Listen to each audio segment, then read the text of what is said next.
மெதுவா பதுங்கி பதுங்கி கிட்ட வர்றாங்க. நான் "என்னம்மா இந்நேரத்துல வர்ற?" "இல்லப்பா உங்ககிட்ட கொஞ்சம் பேசணும்." "என்ன பேசப் போற இந்நேரத்துல?"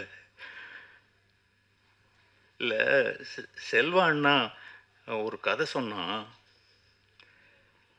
அவரு யார்கிட்டயும் ஒர்க் பண்ணல. அவரு பண்ணது ரொம்ப பெரிய கூத்து. அவர் வந்து மெக்கானிக்கல் என்ஜினியர், கோல்டு மெடலிஸ்ட். அவர் என்ன பண்ணாருன்னா, செகண்ட் இயர் படிக்கும்போதே ஒரு நாள் வேகமா வந்து அப்படி புக்க அப்படி தூக்கி எறிஞ்சாரு. அப்படியே ஹாயா சோஃபால போய் உட்கார்ந்தாரு. "அம்மா காஃபி" அப்படின்னா, எனக்கு அவனுடைய ஆட்டிட்யூடு வேற மாதிரி இருந்தது. "என்னப்பா ஒரு மாதிரியா இருக்க?" "இல்லப்பா, இனிமே நோ காலேஜ்." "ஆ பக்குங்குது." என்னடா இவன் அந்த அந்த அந்த என்ஜினியரிங் சீட் வாங்குறதுக்கு தவமா தவம் இருந்திருக்கும். சினிமாவிலோட அவ்வளோ கஷ்டப்படல நானு. அந்த ஒரு என்ஜினியர வேண்டாங்கிறான்.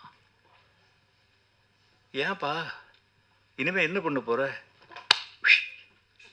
அவன சினிமாவா?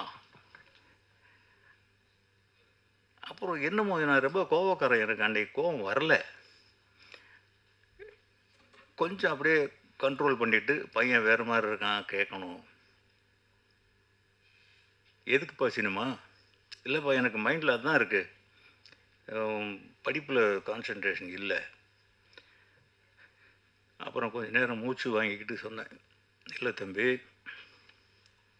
சினிமா உங்க அப்பா சென்னைக்கு வர்றதுக்கு முன்னாலேயும் இருந்தது.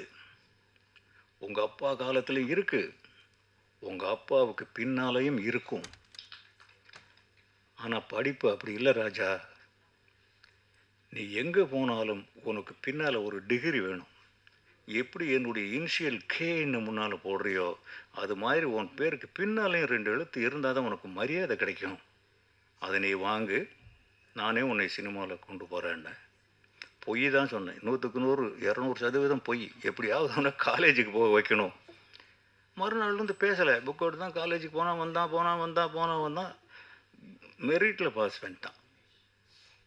அதே மாரி தான் வந்தான். டாடி அதுக்கு முன்னாடி அவர் அமெரிக்காவுக்கு அனுப்புறதுக்கான ஒரு வேலைய செஞ்சு வச்சிருந்தேன் நான். அங்க போயி அந்த டெக்ஸ்டைல்ல படிச்சுட்டு, அங்கேயே சினிமாவும் படிக்கிற மாதிரி. டெக்ஸ்டைல் மட்டும் படின்னா போ மாட்டான்னு எனக்கு தெரியும். இப்படி உன்னையும் சேர்த்து அனுப்பலான்னு சொல்லி சொன்னேன். "ஓ! என்ன நாடு கடத்துறதுன்னு பிளான் பண்ணிட்டீங்களா? அதெல்லாம் நடக்காது. நீங்க சொன்னீங்கல்ல, டிகிரி வாங்கிட்டு வந்து குடுத்துட்டேன்." "எனக்கு என்ன சொன்னீங்க நீங்க? சினிமாவுல சேர்த்து விடுறேன்னீங்க. இப்ப நீங்க சொன்னத செய்யுங்க." இப்படி அவர். இப்ப தான் என் மகள் வந்து, "அண்ணன் ஒரு கதை வச்சிருக்கான்." எனக்கு துள்ளுவதோ இளமைக்கு அப்புறம் இந்த பையன என்ன பண்றதுன்னு தெரியல. அவன் ஹாலிடேஸ்ல முடிக்க வேண்டிய படம் பல ஹாலிடேஸ் போயிருச்சு, ஸ்கூல் டேஸ் போயிருச்சு, எஜுகேஷனே போயிடுச்சு தனுஷ்க்கு. அவன் அதிலேயே அழறான். நல்லா படிக்கிற பையன். "அந்த கதைய என்னம்மா பண்ணணும்?" அப்படின்னு. "நீங்க கேளுங்க, நீங்க கேட்பீங்களா?" "ஓ! நீ வந்து டாக்டருக்கு படிக்கிறத விட்டுட்டு கதை சொல்றத ஆரம்பிச்சுட்டியா நீயி? சரி சொல்லு." அந்த பொண்ணு கதை சொல்லுது கேட்டுக்கிட்டே இருக்கேன். ரொம்ப நல்லா இருக்கு ஸ்கிரிப்ட். சரிம்மா இத என்ன பண்ணணும்? படமா எடுக்கணும். யாரு? நீங்க தான். யாரு டைரக்டரு? செல்வா தான். யாரு நடிக்கிறது? தனுஷ் தான். ஈஸியா அந்த அந்த வயசுக்கு தகுந்த படபடன்னு சொல்லிட்டு போகுது. இத சொல்லிட்டு இருக்கும்போதே பெரிய பொண்ணு வருது. விஜயலட்சுமி வர்றாங்க. இப்பதான் பக்குன்னு நம்ம ஒரு சதி வலையில மாட்டிக்கிட்டோம் அப்படின்னு உட்காந்துருக்கேன். ஏன்னா எங்க வீட்ல எப்பவுமே பெண்களுடைய சட்டம் தான் அதிகம். அவங்க போடுற சட்டத்த மாத்துறதுக்கு முடியவே முடியாது. சரி. அவங்க ஏன் எவ்வளவு பேருக்கு நீங்க என்னென்ன செஞ்சிருக்கீங்க? மகனுக்காக ஒரு படம் பண்ணுங்களேன். விஜயலட்சுமி சொல்றாங்க. ஏம்மா இது அவன் யார்கிட்டயும் ஒர்க் பண்ணல.